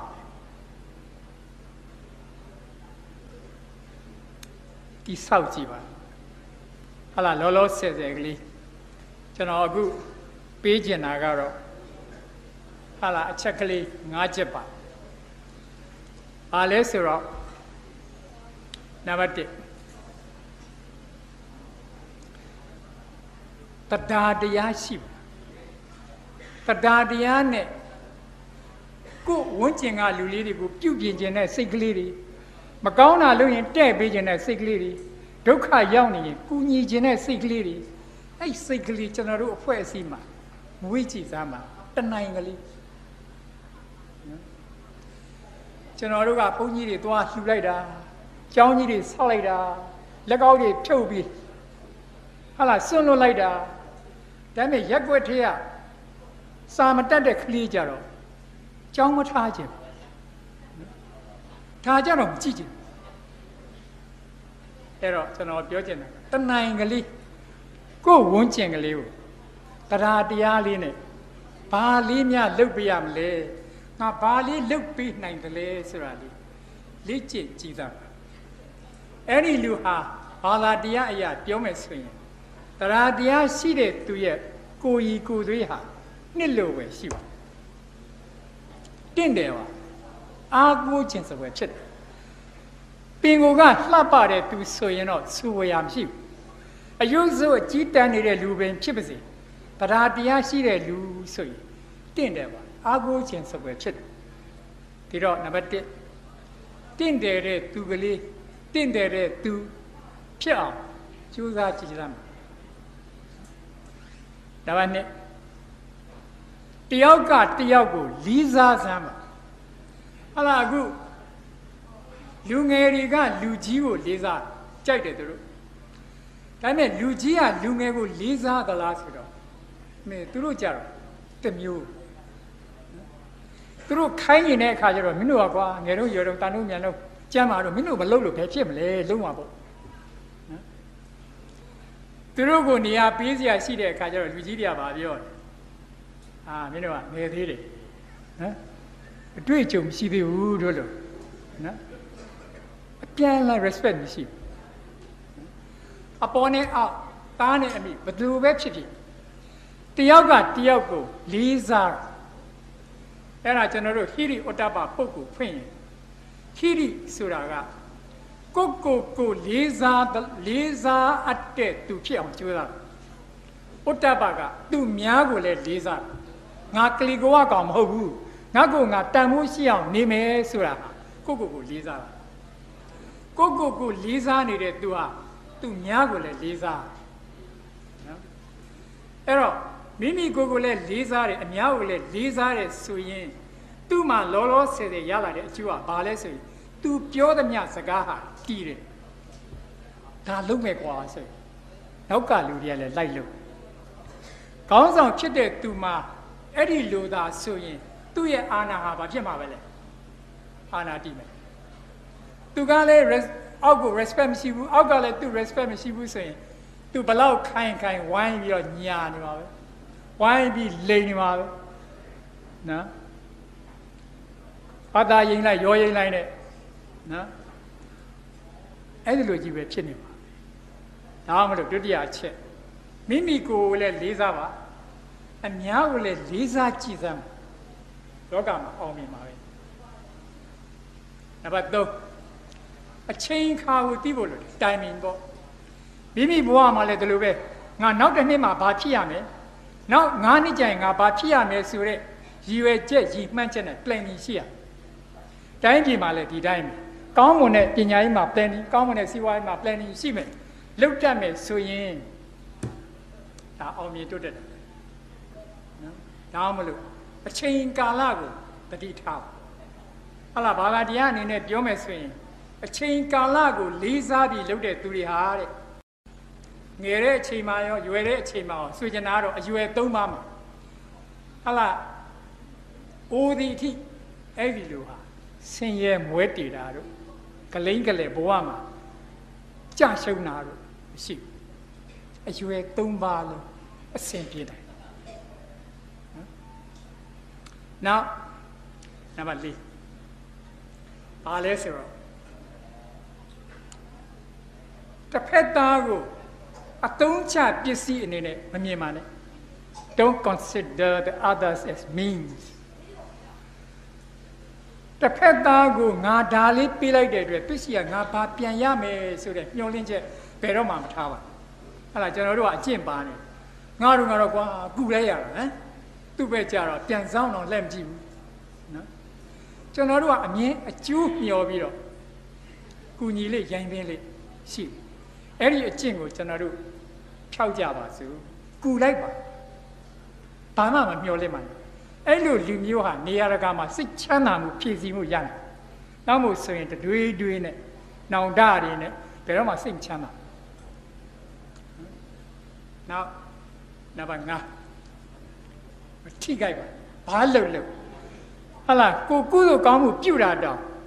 သူတစ်ပါးကိုမထိကြိုက်ပါမတခါတဲ့ကိုရင်တဲ့အလူခံခမည်း1000ထဲုံနဲ့ဘယ်ရမလဲ2000ထဲသူတရားတရားမရှိတာကြီးကိုတင်းကြီးနော်ထိထိခိုက်ခိုက်တယ်ဟာလားဘုန်းကြီးတွေတော့ကျွေးတာပဲတတ်လိုက်တဲ့ဝက်တွေကြက်တွေဟာလားကရဝါတွေထိခိုက်တာမျိုးအဲ့ဒီလိုမလုပ်ပါနဲ့နော်ငါးချက်သေးပါစမ်းသက်ကြည့်စမ်းသူတစ်ပါးကိုထိခိုက်ပြီးပြောထိခိုက်ပြီးပြုတာနဲ့ရှောင်ပြီးတော့အလုတ်လုတ်တတ်တဲ့ဇိတ်ဝါဒနာလေးရှိပြီဆိုရင်တဲ့သူဟာရန်သူမျိုး5ပါးကနေပြီးတော့ကင်းဝေးပါတယ်နော်ယုံမြင်လဲယုံမှာနော်ကြိုးစားကြည့်သမ်းပါကဲ9နိုင်လဲထိုးပြီအဲ့တော့အားလုံးကိုပြန်ကြည့်ရအောင်ဟာလားသူတစ်ပါးကိုမထိခိုက်နဲ့ဆိုတဲ့နေရာမှာကျွန်တော်ဗုဒ္ဓဘာသာကဥပမာလေးတစ်ခုပေးချင်ပါတယ်။ဘာလဲဆိုတော့ပန်းငင်းကြီးတစ်ခုစီကိုတဲ့ပြားပရုံးကြီးအုံနဲ့ကျင်းနဲ့ပြန်လာတဲ့အခါအဲ့ဒီဥယျာဉ်မှုကထိတ်လန့်သွားဟာပြားတွေပရုံးတွေဒီလောက်အုံနဲ့ကျင်းတယ်လာလို့ရှိရင်ငါပန်းနေတော့ပျက်စီးတော့မှာပဲနော်ဒါပေမဲ့အဲ့လိုမဟုတ်အဲ့ဒီပြားပရုံးတွေကြောင့်ပဲဝတ်မုံတွေကူးပြီးတော့ပန်းကင်ကြီးလှတော့ပါပွင့်ပန်းကင်ကြီးလှတော့ပါပွင့်တယ်လို့သူတို့လိုချင်တဲ့ဝိရည်တွေလည်းရတယ်နှစ်ဦးနှစ်ဖက်ကျိုးရှိအဲ့တော့ကျွန်တော်ပြောခဲ့တဲ့အတိုင်းပဲဟာလားအစင်အကျဉ်ရှိမယ်ဉာဏ်ရှိမယ်အလိုလောဘတွေကနေကင်းတဲ့အသိပညာမျိုးရှိမယ်ဆိုရင်ဟာလားဘယ်သူ့ကိုမှမထိခိုက်ဖဲနဲ့အောင်ရင်ရှိနိုင်ပါနော်ပြောရင်းနဲ့ကျွန်တော်တခုတတိယဒါဂျပန်မှာပါဟိုးခေတ်ကဂျပန်ဆိုတော့သိတဲ့အတိုင်းဟာလားတောင်ကုန်းတောင်တန်းတွေအရန်ပေါ်တော့လူကြီးတယောက်ဟိုးကြီးတယောက်အရေးထဲမှာမျက်စိကလည်းမမြင်တဲ့အကန့်ကြီးပေါ့နော်အကန့်ကြီးတယောက်ကတောင်ဝင်းကြီးတောက်နဲ့ခကြီးသွားအဲ့တော့ရွာလေးတစ်ခုအနီးကိုရောက်တဲ့အခါကျတော့မှောင်ပြီနေဝင်သွားပြီအဲ့ဒီခါမှာကျင်နာတတ်တဲ့ရွာသားလေးတူကဘာတဲ့ဟာမှောင်ပြီတဲ့ဒီညကျွန်တော်တို့ရွာလေးမှာအိတ်သွားပါဆိုတော့အဖိုးကြီးကသူ့ကိုအဲ့လိုတစ်ခါမှဖိတ်ခေါ်မခံဘူးတော့တစ်ခါတည်းဝင်းသာသွားပြီးတော့တားရဲ့တဲ့မင်းဖိတ်ခေါ်တာဘာအရန်ဝင်းသာပါလေဒါပေမဲ့အဘအကန်းကြီးပါကွာအကန်းကြီးဆိုတော့ညအိတ်နေအချိန်မဲကုန်မှာဘာကနေတို့ညတို့သိတာမဟုတ်ဘူးတဲ့အဲ့တော့ခကြီးဖြစ်မှာမယ်ကွာတဲ့ခကြီးကြံ့ကြံ့နေပါမယ်ကွာတဲ့ဘာဆက်သွားမယ်ဆိုတော့အဲ့ဒီကလေးကလူငယ်လေးကဘာပြောပြန်လဲဆိုတော့ဘာလဲဒါဆိုလို့ရှိရင်ကျွန်တော်မီးလေးတစ်လုံးပေးလိုက်မယ်ဆွဲသွားလိမ့်မယ်ဟာကွာမင်းငါကမ်းပါတယ်ဆိုတာမှဒီမီးညံကဘာလို့မှလဲပေါ့ဘာဒီလိုလေးတဲ့သွားမဲ့ခကြီးလမ်းကတောင်ကျောတွေမှာခြေသွားလမ်းပဲရှိတာတဲ့အဲ့တော့ဘာကမီးဆွဲသွားတော့မျက်စိမြင်တဲ့လူကရှောင်သွားနိုင်တာပေါ့ တဲ့အေးအဲ့ဒါဆိုလဲမင်းအကြံမဆိုဘူးအဲ့တော့ပြီးလိုက်ပေါ့နော်ဆိုတော့စိတ်ကူးထဲမှာမှန်းကြည့်ပေါ့ဂျပန်မီးပုံးလေးအထက်မှာပြောင်းနိုင်လေးထည့်ပြီးလိုက်တော့အဖိုးကြီးကဆွဲသွားတယ်ဟိုစောတော့ပြောသလိုပါပဲဟလာအဲ့ဒီတောင်ကျောတောင်တန်းတွေသွားတော့လေကထန်တော့မြင်းငိမ့်သွားတော့ဒီအကိုင်းကြီးကမသိလိုက်ဘူး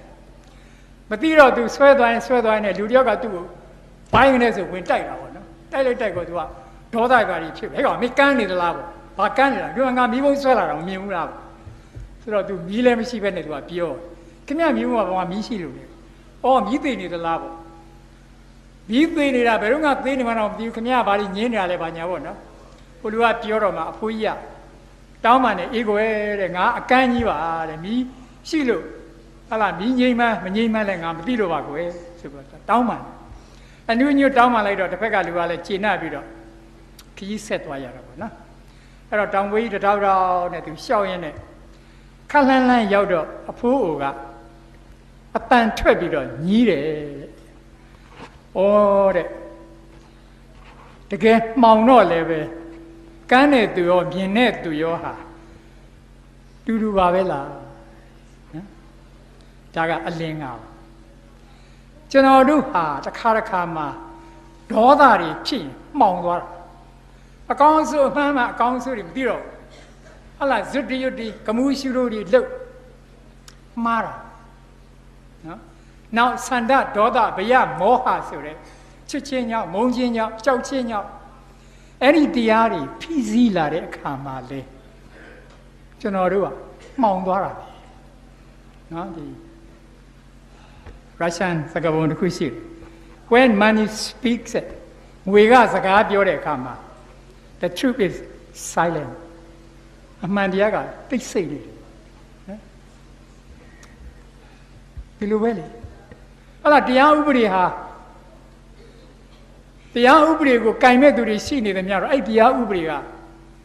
ဘယ်တော့မှတရားဥပဒေဖြစ်မှာမဟုတ်နော်တရားမျှတာမှာဟုတ်စံစာဒေါသဘယမောဟဆိုတဲ့ဟာတွေနဲ့ကျွန်တော်တို့ဘဝမှာမှောင်တတ်တယ်အဲ့ဒီအမှောင်တွေကိုလည်းတတိထားပါနောက်တစ်ခုကျွန်တော်ညီကုန်းချုပ်အနေနဲ့ပြောချင်တာ